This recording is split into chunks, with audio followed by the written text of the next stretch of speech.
빙의. 네. 자, 매주 월요일 주말 사이 뉴스를 정리하고 주간 이슈를 살펴보는 주간 이슈 먼데이 시간입니다. 자, 오늘 시사래퍼 랩진봉 성공회대 최진봉 교수님 나오셨습니다. 어서 오세요. 안녕하십니까, 최진봉입니다. 네, 최 교수님 항상 영희 시대를 부르짖는데 오늘은 노영희 변호사님이 오늘 긴급한 일정이 있어요. 네. 변호사시니까 재판이 있으신 것 같아요. 네. 지방에. 그래서 같은 변호사지만 노영희가 아닌 다른 분. 제가 그 얘기하고 있었어요, 지금. 자, 양지열 변호사님이 노영희 변호사님에게 좀 완벽 빙의를 해 주셔야 된다.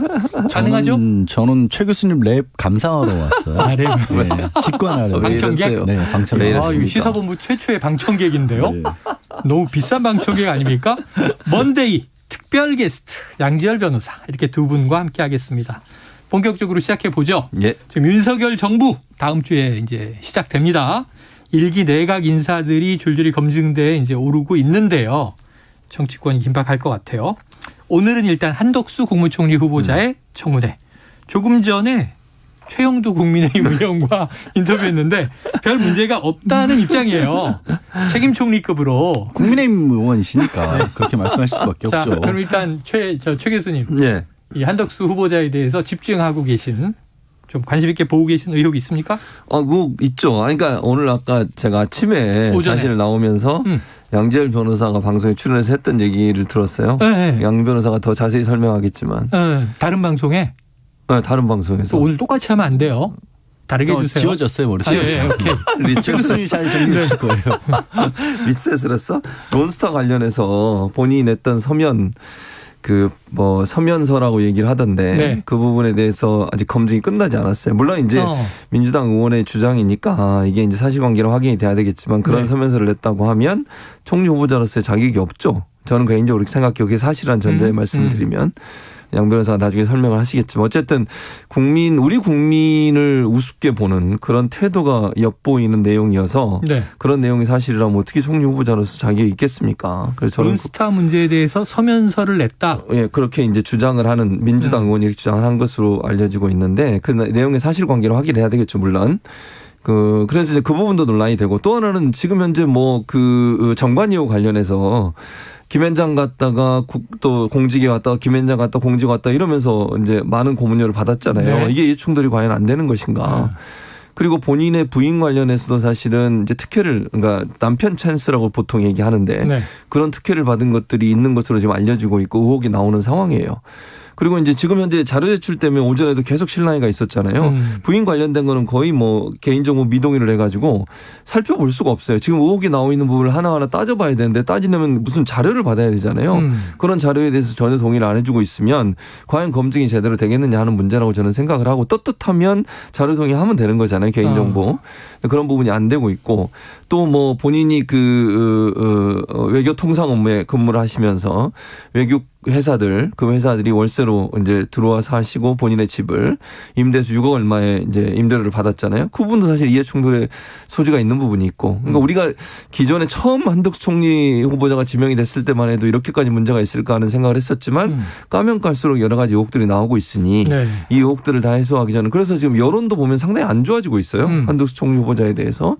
그래서 저는 민주당이 충분히 인준을 안 할 수도 있다. 그런 기류가 지금 일으키고 있다 이렇게 볼 수 있을 것 같습니다. 네. 조금 전에 의혹에 대해서 이제 국민의힘 입장은 부인 문제는 서울 미대를 나와서 젊은 시절 상도 많이 탔고 실력 있는 화가인데 공직자의 남편 때문에 활동을 잘 못하다가 뒤늦게 활동 시작했는데 그림을 사간 사람을 이렇게 공개하는 건 좀 이제 개인정보 문제가 있지 않느냐 하는 입장들이었고 지금 론스타 중요해 보이는데요. 아까 이 얘기를 했어요. 예. 뭐냐면 한덕수 후보자가 오늘 민주당 의원 질의를 받고 자신은 론스타 쪽을 대변한 적이 없다. 국가 입장을 대변했다라고 했대요. 근데 좀 다른 이슈가 있습니까? 지금 무슨 얘기를 하는지를 우리 청취자분들이 다 모르실 수도 있어요. 네, 맞아요. 아직 보도가 많이 나오진 않았기 때문에 얘기 안 하려고 했는데 최진봉 교수님 이 얘기를 꺼낸 바람에 어쩔 수 없이 얘기를 해야 되잖아요. 이런 걸 얘기해 줘야 되는 거예요. 여기서 유일하게 해야 돼요. 그럼요. 그러니까 론스타 이제 국제 투기 자본이 네. 우리 이제 IMF를 거치고 그러면서 우리나라 은행을 먹었다가 은행을 외환은행을 사실 샀었잖아요. 싸게 샀다 비싸게 팔았죠. 그리고 그걸 2007년, 2008년에도 한번 팔려고 했었습니다. 당시에 이제 그 외환은행과 관련된 이 주가와 관련된 뭐 조작이라든가 이런 의심되는 부분들이 있어서 수사를 받고 있으니까 우리 정부에서 아니 지금 범죄 수사를 받아야 되는 상황이니까 지금은 팔 수가 없다라고 했던 겁니다. 그래서 이제 매각이 지금 중단이 됐고 네. 그 이후에 매각을 하긴 했어요. 했죠. 근데 이게 좀 황당한 일이 벌어졌는 게 뭐냐면 론스타 측에서 우리 정부가 그때 당시에 못 팔게 하는 바람에 파는데 좀 시간이 오래 걸렸고 그것 때문에 손해를 봤다라는 국제 분쟁을 제기를 해왔어요. 차익 실현을 하지 못하고 줄었다. 예. 그래서 무려 그게 얼마냐면 5조 7천억 원을 청구를 해놓은 상황입니다. 지금. 우리 정부가 배상해라. 네, 지금 그래서 대한민국이 론스타 이 옛날 얘기가 아니라 지금 대한민국이 론스타에 자칫 잘못하면 5조 7천억 원을 물어줘야 할 수도 있는 상황이에요. 현재 이게 지금 국제재판소에 가 있다는 네, 거죠. 그래서 지금 이게 뭐 빠르면 한두 달 내에 결론이 날지도 모른다는 상황이라서 다들 론스타 그러면 옛날 얘기가 아니야? 근데 현재 진행 얘기입니다. 근데 지금 최 교수님이 지적한 건 뭐냐면 그 재판이 진행 중에 2014년도에 네. 민주당 이해식 의원실에서 이제 주장을 한 거예요. 네. 그때 한덕수 지금 현재 총리 후보자가 론스타 측에 유리한 답변서를 내줬다. 근데 그 답변서 내용이 뭐냐면 우리나라가 대한민국이라는 나라가 원래 외국 자본에 대해서 지나치게 좀 약간 국수적이다. 배타적이다. 배타적이다. 그래서 당시에 좀 상황이 이렇게 좀 못 파는 그런 상황이 될 수도 있다라고 들리잖아요. 이거 들리면 그런 내용들을 써서 냈다라고 이해식 의원이 주장을 한 겁니다. 어허. 그래서 그래서 이제 거기에 대해서 그러면 뭐 우리 그런 얘기 많이 하잖아요. 악마의 편집이라는 얘기도 하고 네네네. 전체 글에서 한 부분만 똑 떼서 그것만 문제 삼을 수도 있잖아요. 그러니까 이걸 확인을 하려면 사실은 그냥 말로 한덕수 지금 후보자가 아닙니다. 조금 전에 얘기한 것처럼 전체적인 취지는 대한민국 입장에서 한 겁니다. 라고 말씀하실 게 아니라 진짜 그 답변서 내용이 전체적으로 뭐였길래 이게 문제가 되는지 안 되는지를 봐야 될 거 아니냐라고 얘기를 하고 있는데 문제는 이게 소송 중에 서류라서 론스타 측에서는 우리는 소송 서류라서 못 보여준다라고 그렇지. 하고 있는 거예요. 그러니까 그렇지. 이것도 한덕수 후보자의 보여줄 수 있느냐 마느냐에 달려 있는데 굉장히 중요한 쟁점이네요. 예, 중요한 쟁점이에요. 이거 잘못하면 5조 원이 날아갈 수도 있잖아요. 근데 한 나라의 뭐 통상 전문가, 네. 공직자, 국무총리까지 지낸 분으로서 정말 오늘 청문회 답변처럼 본인이 우리 국가 입장을 대변했다면 문제될 게 없는 것이지만 그렇죠. 고민은 뭐냐면 이게 론스타의 법률 대리를 한 게 김앤장이잖아요. 김앤장이에요. 그럼 김앤장이 고문인데 고문. 네. 국가 이익을 대변하려면 론스타가 거기 서면을 냈겠습니까?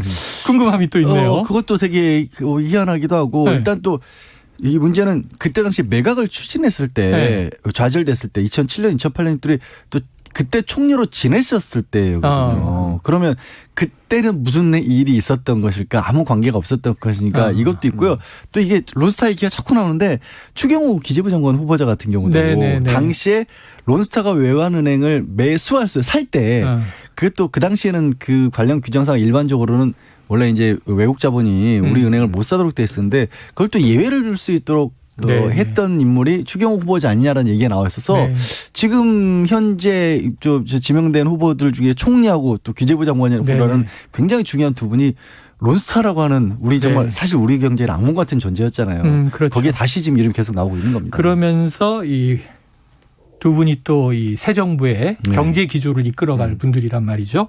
자, 중요한 대목인데 지금 국민의힘과 민주당 입장은 완전히 다릅니다. 한번 지켜봐야 되겠죠. 자, 오전 청문회 상황을 좀 최 교수님 한마디로.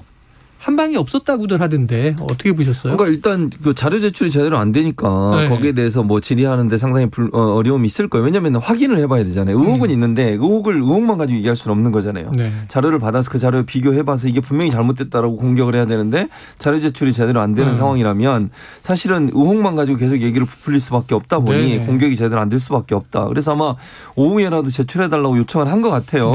좀 지켜봐야 될 것 같고 지금 당장은 예를 들면 의혹만 계속 나열하면 아니라고 부인해버리면 끝이잖아요. 그 다음은. 그렇죠. 근데 뭐 자료를 가지고 확인해 보니까 이렇다. 이런 문제가 있다. 이렇게 얘기가 돼야 되는데 그게 지금 안 되는 상황이다 보니까 결국은 뭐 우리가 소위 얘기하는 한 방이 없다 이런 얘기가 나올 수밖에 없는 거죠. 40억이 늘어서 야 이게 정관이유 아니면 이렇게 많이 늘겠어? 그랬더니 조금 전 최영도 의원은 문재인 정부에서 부동산이 많이 올라서 그렇다.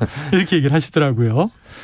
부동산이 오른 거하고 직접 그 현금으로 받으신 거하고는 좀 다른 문제 같은데. 20억에 이 재산이 이제 2배 정도 그러니까 재산이 늘어난 부분도 재산 늘어난 거는 이제 가장 쉽게 해결할 수 있는 부분은 그거잖아요. 이게 5년 가까이 이 개인 카드하고 배우자도 카드를 안 쓰셔서 현금만 쓰셨죠. 굉장히 알뜰하신 거잖아요. 그 알뜰하신 건지 정말로 아예 본인이 수입에서 사용한 게 없기 때문에 벌어들인 돈이 고스란히 그냥 재산으로 늘어난 건지 이건 확인하는 건 간단하거든요. 네.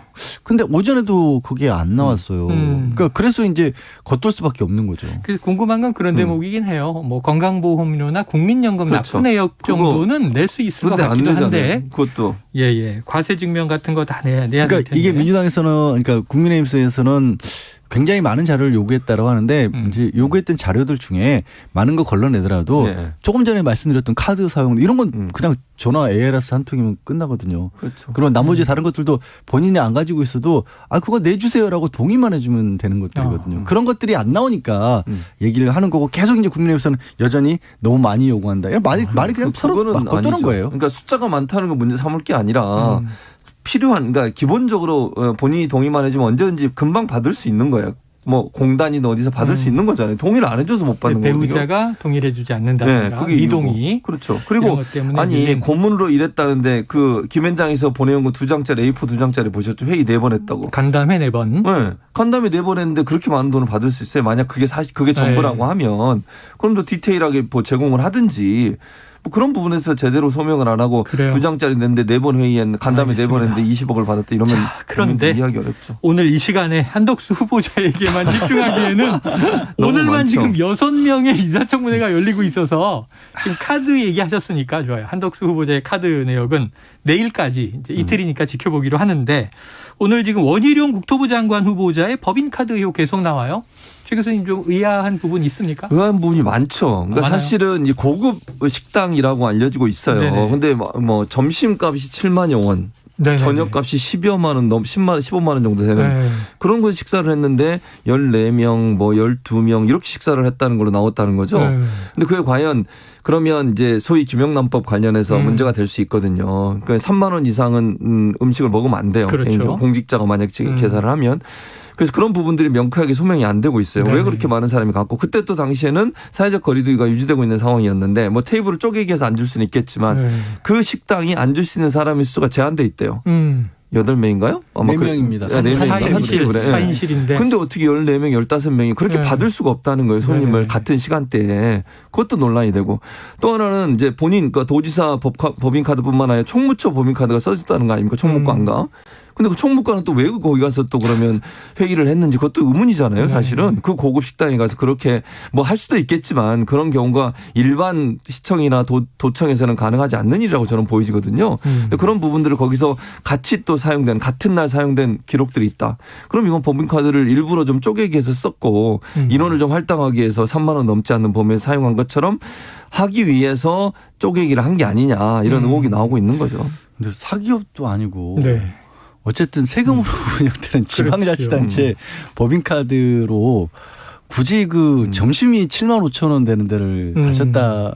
이거 얘기하고 있는 것 자체가 좀 이상하긴 해요. 네. 거기에 또 해명도 차라리 저는 뭐 정말 그렇게 중요한 분들 모실 수밖에 없는 회의가 많았다라고 나오면 모르겠는데 밤새 섬유 해명을 내놓은 게 2만 원짜리도 있다. 2만 원짜리 메뉴도 있다. 그때 또 반대쪽에서 민주당에서는 그거 2만 원짜리는 비싼 걸 시켜야 서비스 시킬 수 있는 거다. 이런 얘기들을 단품으로 시킬 수 없다. 네, 이런 얘기들을 보고 있으면서 저는 이놈에게 무슨 청문회에서 이런 얘기들을 하고 있어야 되는 건가? 왜 그리고 또 이제 최 교수님도 말씀하셨지만 굳이 거기를 가셨는데 총무과 같은 일반 그러니까 저 말씀드리기도 그렇지만 공무원분들이 일반 관리부서죠. 일반 관리부서에서 그런데 못 가잖아요. 그렇죠. 사실. 그렇게 비싼데 어떻게 가요? 근데 왜 하필 지사님 갔은 시간에 같은 시간대에 거기를 가셨는지 그것도 되게 이상하네요. 지사님이 가니까 기회는 이때다 그러고 따라가서 먹었나? 다 못 들어가요. 그 숫자가. 다 못 들어가 방이야. 지금 이야기를 하다 너무 슬픈 게요. 네. 저희 일부에 매일 나오는 박정호 기자가 오마카세를 한 번도 먹어본 적이 없다. 그게 뭔지를 모르더라고요. 양지열 변호사는 맛있는 거 많이 드시니까 자주 가실 것 저도 같습니다. 처음 들어봤어요. 그거. 아이고. 오마카세는 우리나라에서만 비싸게 알려진 그래요? 거고요. 네. 그냥 주는 대로 먹는 음식이에요. 원래는 일본에서는. 네. 자, 주방장이 주는 대로 내놓는. 양변님이 미식가인 걸로 하고 넘어가도록 하겠습니다. 이슈가 너무 많습니다. 네. 자, 이른바 검수완박. 지금 토요일 날 본회의에서 검찰청법은 통과가 됐고 지금 내일 지금 본회의가 예정돼 있으니까 두 번째 법안까지 다 처리가 되는 거죠. 형사소송법. 네. 예. 네, 형사소송법 일부 개정안까지. 자, 이게 지금 일단은 주말 국회 본회의에서 나온 이야기가 있는데 육성을 듣고 와서 이야기를 나누겠습니다. 발목으로 찼어! 여성분들 발목으로 찼어! 와! 야, 이씨! 뭐 진정이야! 이씨! 야! 사람 죽어가! 이 X들아! 이씨! 야! 야! 이씨! 야! 이렇지 있어! 당신의 그 앙증맞은 몸을 저희 국민의힘 의원 위로 밟고 지나가기 위해서 구둣발로 저희 여성들을 걷어차며 용맹하게 이 국회의장석으로 올라오셨습니다. 당신이 얘기하는 민주주의가 이런 겁니까? 많은 범죄가 있는 이재명 전 경기도지사 등을 지키기 위한 방탄용 졸속 입법 아닌가. 진성준 의원님, 손가락질 하지 마세요. 태어나서 처음 손가락질 받았어요, 어제. 사과하세요! 국민의힘의 불법 폭력 행위에 대해 국회법상 징계를 요청하겠습니다. 네, 한마디로 그냥 아수라장이다 이런 느낌이 드는데 처음에 뭐 사람이 죽어가 이렇게 절규하는 건 이제 김웅 의원 목소리였고요. 그리고 이제 배현진 국민의힘 의원 이야기가 굉장히 많이 보도되면서 삿대질이냐 아니냐 뭐 이런 또 논란이 오가고 있고 지금 뭐 김형동 국민의힘 의원은 이제 진성준 의원에게 손가락질 하지 마라 사과해라. 이수진 민주당 또 원내대변인은 국회법상 징계를 요청하겠다 이런 얘기를 했어요. 그냥 다 묶어서 최 교수님 어떻게 보셨습니까? 그냥 동물국회 하지 말자고 해서 국회 선진화법 만든 거잖아요. 네. 근데 뭐 그대로 재현되는 거죠 또. 동물국회다. 뭐 그렇게 보이잖아요 지금. 네. 이런 뭐 막말에 가까운 말들도 하고 서로 뭐 국회의장이 예를 들어서 못 가게 그걸 다 막은 거 아니에요. 들어가지 못하게 막아서 국회 이제 경호팀들이 그거 뚫고 나가게 하도록 한 거죠. 여는데. 그러면서 그거에 대해서 이렇게 70 되시는 의장에게 뭐 앙증맞은 몸 이런 표현을 쓰는 게 과연 네. 맞는지 잘 모르겠어요. 저는 네. 개인적으로. 그리고 물론 뭐 손을 5손가락을 다 했다고 하지만 네. 뭐 삿대질 아까 김영동은 삿대질 한다고 뭐라 하시던데 배현진 의원이 과연 그 국회의장한테 국회의원이 그렇게 행동하는 것이 과연 맞는지 하는 부분도 논란이 될 수밖에 없고. 일부에 이제 국어사전적 정의했습니다. 네, 삿대질을 보니까 주먹이나 손가락을 네. 상대의 얼굴을 향해 휘두르는 것. 예, 그게 4개든 하나든 똑같은 하나든 거잖아요. 뭐 사막에 모았던. 네, 그게 뭔 상관이에요. 똑같은 거 아니에요. 근데 그런 행동을 보이는 것이 과연 타당한지. 그러니까 물론 그렇게 얘기할 수는 있어요. 법안 통과에 반대한다. 이거는 정말 잘못된 행동이다. 이렇게 얘기할 수는 있죠. 피켓을 든다거나. 그런 방식을 하려고 국회 선진화법 만든 거 아닙니까? 그런데 이렇게 몸으로 물리적인 어떤 압력을 행사해서 그걸 방해하는 행동은 국회법에 어긋나는 거예요. 저는 물론 이제 검찰이 본인들과 관계된 일이라 이걸 고소하더라도 뭐 처벌을 제대로 할지 잘 모르겠습니다만 이런 모습이 계속 반복되는 것들이 과연 타당한가 하는 부분에서 네. 논란이 될 수밖에 없다. 자, 그런데 이제 또 이제 국민의힘은 우리가 피해자다 이런 입장이에요. 여성 의원이 어쨌든 구두에 발이 밟혀서 병원까지 갔고 물리력으로 우리를 몰아내다가 폭력 사태 벌어진 거 아니냐. 변호사시니까 쌍방폭행 문제도 있고 한데 누구 뭐 잘못은 일방적입니까? 잘못이란 게 일방적인 잘못이 있을 수가 있어요. 그런데 사실 이 사안은 뭐 아시다시피 검찰청법과 형사소송법, 그러니까 검찰의 수사권과 관련된 조정을 하는 과정에서 지난달 22일이었죠. 이미 뭐 국회의장과 함께 여야 원내대표들이 합의를 했다가 그리고 의원총회까지 다 통과가 됐다가 네네. 갑작스럽게 방향이 바뀌어버린 거 아니에요. 그전에 사실 민주당에서 약간 일방적으로 밀어붙인다라는 얘기를 네네. 민주당이 듣고 있는 시점이었는데 네. 합의를 국민의힘에서 했던 겁니다. 그러면서 국민들이 안도의 한숨을 쉬었죠. 안도의 한동안을 쉬었던 거예요. 그러고 나서 이제 왜 덜컥 합의해 줬냐라는 비난을 받다 보니까 그러면 이거 마치 우리는 처음부터 끝까지 반대했던 것처럼 만들어야겠다라고 하는 거 아닌가. 그러니까 사실 지금 현재로서는 뭐 필리버스터라든 뭐라든지 간에 지금 막을 수 있는 방법은 없어요. 네네.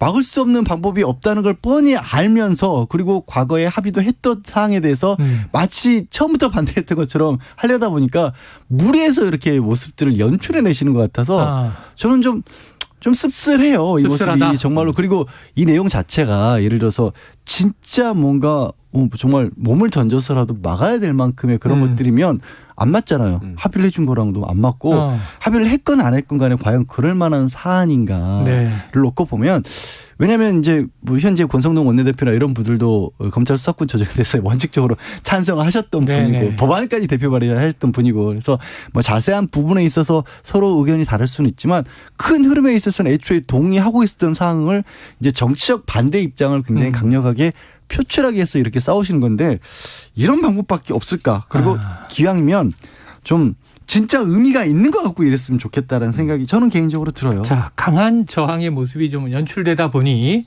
이런 무리수도 발생을 한 것이다라는 해석인데 자, 제가 좀 공정하게 이렇게 한번 볼게요. 자, 국민의힘은 이게 과실이 합의했다 파기한 건 이건 비난받아 마땅한 일인데 자, 민주당이 계속 부정적인 좀 여론이 높아졌던 건 뭐냐면 이 민영배 의원 탈당 무소속 안건심사위의 사보임. 양양자 의원을 넣었는데 반대 의견이니까 뺐어요. 그 민주당은 왜 의원의 의사타진도 안 하고 저런 식으로 했다가 또 꼼수를 쓰느냐는 비판이 하나 있었고 지금 이제 회기 쪼개기도 이 국민의힘이 비판하는 대목이란 말이에요. 그럼 지금 이제 이 쌍방의 문제가 계속 상승작용을 하고 있는데 어떻게 보십니까? 그러니까 지금 말씀하신 것처럼 그런 부분에 비판받을 지점이 있어요. 예를 들면 안건조정 소위 같은 경우에는 이제 민주당 의원이 탈당을 해가지고 그렇게 가는 거 이건 뭐 비판할 수 있죠. 뭐 저는 비판할 수 있다고 봐요. 근데 그게 이제 법적으로는 문제가 없으니까 가는 거지만 그럼에도 불구하고 국민들 볼 때는 상당히 부정적으로 볼 수 있죠. 그래서 여론이 안 좋아졌는데 문제는 이제 합의를 해준 부분이에요. 합의해주고 그걸 그냥 원내대표 합의하고 의총에서 바뀌었으면 그럴 수 있다고 봐요. 의총에서는 얼마든지 바뀔 수 있는 거잖아요. 근데 의총에 추인까지 받았어요. 그리고 이틀 만에 손바닥 뒤집듯이 그걸 없던 일로 해버리면 그거는 또 국민들이 이해할 수 없는 거죠. 그러면 국회 합의 정신은 어떻게 되는 거예요? 입법부와 행정부가 분명히 독립돼 있는데 각자의 역할하고 견제, 균형 그런 역할을 하는 거 아니겠습니까? 두 기관이. 그런데 뭐 확인된 건 없지만 한동훈 후보가 이준석 대표한테 전화하고 그 전화 이후에 이준석 대표의 태도가 바뀌고 윤석열 당선인 태도 처음에는 존중했다 그랬다가 나중에는 또 유감을 표명하고 이런 여러 가지 상황을 봤을 때 입법부가 행정부의 영향을 받는 게 아니냐는 이런 이제 논란이 될 수밖에 없는 거죠. 그럼 국민들이 그걸 과연 어떻게 볼까요? 국회의장 입장에서는 그러면 이렇게 처리를 안 하는 경우에 본인이 중재안을 내서 양쪽이 합의를 하고 아름다운 모습 다 보여줬잖아요. 사진까지 찍고 사인까지 다 하고 양당의 추인까지 다 받고 그럼 국회의장이 선택할 수 있는 방법 하나밖에 없어요. 그걸 파기한 쪽의 의견을 들어줄 수는 없는 거 아니겠어요? 그러니까 그렇기 때문에 저는 명분상으로 봤을 때 국민의힘이 말씀하신 것처럼 민주당이 여러 가지 그 비판받을 지점이 있지만 그럼에도 불구하고 그렇지만 국민의힘이 저는 이건 명분을 줬다고 생각해요. 그리고 이렇게 이제 아까 양 변호사 잠깐 얘기했지만 이렇게 막 과격하게 행동하는 것도 어찌 보면요 지지자들을 보라고 하는 행동으로 저는 보여져요. 개인적인 의견입니다. 물론 이게 정말 그런 행동까지 하면서 이걸 막으려고 했다면 처음부터 합의를 안 했겠죠. 뭐로 합의를 했겠어요. 합의를 하고 나서 이제 와서 이거 가만히 있으면 안 될 것 같고 이걸 그냥 손 놓고 있으면 지지자들의 비난이 있을 것 같고 이러니 그걸 좀 넘어서기 위한 하나의 방식이 결국 이렇게 물리적으로 여러 가지 과격한 행동을 하게 만드는 요인이 아닌가 하는 생각이 듭니다. 알겠습니다. 뭐 그래서 국민투표안도 나오고 지금 여러 가지 복잡성이 있는데 자 이번 주 들어와선 이슈가 하나로 딱 모아집니다. 내일 본회의 예정돼 있고 오전 10시인데 뭐 빠른 시간 내에 표결 붙여서 두 번째 형사소송법 개정안까지 처리가 된다면 공교롭게 내일이 국무회의 날이잖아요. 이 문재인 정부의 마지막 국무회의. 근데 원래 국무회의가 오전에 열리잖아요. 자, 양 변호사님 내일 국회 처리하고 국무회의 통과하고 어떻게 됩니까? 원래 일정은 말씀하신 것처럼 국회에서 10시쯤에 상정을 하면 오전에 본회의에서 표결하는 것 자체는 뭐 금방이죠. 뭐 첫 번째로 만에 끝나더라고요. 첫 번째로 표결을 하도록 돼 있으니까 그러니까 필리버스터까지 다 끝났기 때문에 지난 임시회기에서 그러고 나면 이제 국회에서 법적으로 만들어졌었고 국무회의에서 받아들여서 공표만 하면 되는 거거든요. 근데 국무회의를 보통 오전에 하는 건 맞는데 오전에 국무회의를 하라고 명시된 건 없어요. 편의상 그리고 이제 중요한 나라 일이니까 일찍들 하자라고 해서 오전에 헤어졌던 거니까. 그렇죠. 근데 그거 뭐 다시 오후에 한다 그래서 문제가 되는 건 아니고 그러니까 오히려 지금 이제 문재인 대통령 본인도 이제 검찰 개혁에 있어서 가장 앞장서서 주장을 해왔던 분이지 않습니까? 대통령 이전부터도. 그러니까 문 대통령의 입장에서는 이제 퇴임 전이긴 하지만 국가 정책이란 말이에요. 그럼 국가 정책과 관련된 부분이 국회에서 결정되고 있다라고 본다면 기다렸다 국무회의라는 건 얼마든지 가능하다라는 거고요. 오후에 열 수 있다. 오후에 열 수 있다는 거죠. 그리고 뭐 안 되면 임시국무회의도 가능하잖아요. 다음 날 연다든가. 그러니까 임시국무회는 이제 김부겸 총리가 주재를 네, 해야 된다는 네. 차이점이 있긴 합니다만 제 생각에는 문 대통령은 본인 직접 하시고 싶어 할 것 같아요. 그래서 오후에 아마 열어서 공표하는 과정을 거치지 않을까 싶습니다. 자, 그래요. 그렇게 갈 가능성이 있다. 그런데 주말 사이에 아니나 다를까 민주당 지도부가 청와대에 국무회의에 좀 연기를 요청했다라는 보도가 쫙 깔렸는데 그다음에 누가 그러면 그랬더니 이 윤호중 비대위원장 그런 연락한 바 없다. 박홍근 원내대표 절대 그런 연락 안 했다. 이게 뭔가 또 그런 연락을 청와대에 했다 그러면 조율의 느낌이 나니까 그런 것 같긴 한데 누가 연락했을까요, 그럼? 그러니까 저는 연락했다는 사람이 없잖아요. 네. 그러니까 언론에 보도만 나온 거잖아요. 그걸 뭐 믿을 수 있는지 잘 모르겠어요. 청와대가 그냥 알아서 조율을 할 수도 있다? 그리고 이제 또 하나의 변수가 있어요. 네. 양 변호사 얘기한 것도 의미가 있고 또 하나 제가 변수가 있다고 생각하는 사면이에요. 만약에 사면을 할지 안 할지 아직 결정된 건 아니지만 그렇죠. 오늘 중으로 아마 결정을 할 것 같아요. 시간이 촉박하기 네네, 때문에. 촉박합니다. 그럼 만약 사면을 결정하면 그것도 국무회의에 통과를 시켜야 돼요. 네네. 그러면 두 건을 하기 위해서 각각 국무회의를 할 수는 없잖아요. 네. 그러면 임시 국무회의를 열어서 두 건을 한꺼번에 할 수 있다고 저는 봐요. 그러니까 예를 들면 그 3일날 국무회의 하기로 원래 관례적으로 이렇게 해온 거거든요. 네네. 목요일 날. 근데 그거를 연기해서 그 다음 날 할 수도 있고 아니면 좀 연기해서 뒤에 할 수도 있다. 왜냐하면 두 개의 안건을 함께 올려서 네. 통과시키고 마지막 국무회의를 끝낼 수 있기 때문에 사면이 만약 결정되게 되면 그 사면을 함께 논의하는 과정에서 자연스럽게 시간이 늦춰질 수 있다. 저는 그렇게도 봅니다. 자, 내일 오후에 하느냐 아니면 다음 날인 4일 날 하느냐 5월 5일 어린이날이 공교롭게 목요일 휴일이라 금요일 6일 날 하느냐 방법론이 몇 가지가 있는데 지금 최 교수님은 사면까지도 함께 갈 것이다. 양 변호사님 그러면은 사면에 요거 궁금한데 누가 포함됩니까? 한다면. 대통령도 고민하고 있는 상황을 저한테 누가 되냐고 그렇게 단도직입적으로 물어보시고 빙의해 주세요. 어떻게 보면 대통령도 고민하고 계신데요. 네네네. 근데 분명한 거는 이명박 전 대통령하고 뭐 김경수 전 경남지사까지는 거의 뭐 확실시 된다라는 식의 얘기들이 많고 사면을 한다라면 그다음에 이제 거기서 추가적으로 뭐 정경심 교수가 들어갈 것이냐 이재용 삼성 부회장도 지금 현재 활동을 하고 있지만 가석방 중이기 때문에 제한이 많잖아요. 그러니까 이제 등기 임원 이런 게 안 되는 거죠. 등기 임원도 안 되고 해외 출장 갈 때마다 법무부 장관한테 허락도 받아야 되고 뭔가 좀 공식적으로 이 자리를 찾은 건 아니기 때문에 기왕이면 사면 복권을 시켜주는 게 낫다라는 의견들도 있으니까 폭을 넓게 갈 것이냐 그렇게 아마 가지고 고민을 하시지 않을까. 부처님 오신 날이니까. 이게 반대 여론 높은데 명분이 있습니까? 저는 그러니까 반대 여론이 있더라도 명분은 있어요. 뭐냐면 대통령 입장에서는 국민 통합적인 차원에서 본인이 어쨌든 그 본인 정부에서 있었던 일이니까 매듭을 풀고 가고 싶은 부분은 분명히 있죠. 그리고 국민들도 물론 이제 대통령도 그런 얘기 했잖아요. 반대 여론이 높지만 찬성한 여론도 많다. 이런 말씀을 하신 걸 유추해서 생각해 보면 어느 정도 가능성을 열어놓은 걸로 보기 때문에 저는 아마 이제 본인이 퇴임하시기 전에 이런 문제에 대해서 좀 결론을 내리고 가고 싶어하는 마음이 있지 않을까 하는 생각이 듭니다. 알겠습니다. 여기서 마무리해야 될 것 같아요. 최진봉 교수님이 노영희 변호사님의 뭐 열혈 팬이긴 하지만 오늘 이렇게 모였으니까 그럼 양 변호사님이 다음에 그 못 드셨던 오마카세 한번 사시는 걸로 하고요. 저는 그 사이에 끼어서 같이 먹어드리도록 하겠습니다. 알겠습니다. 자, 오늘 주간 이슈 먼데이 최진봉 교수 양지열 변호사 수고하셨습니다. 네, 고맙습니다. Splish splash, I was taking a bath.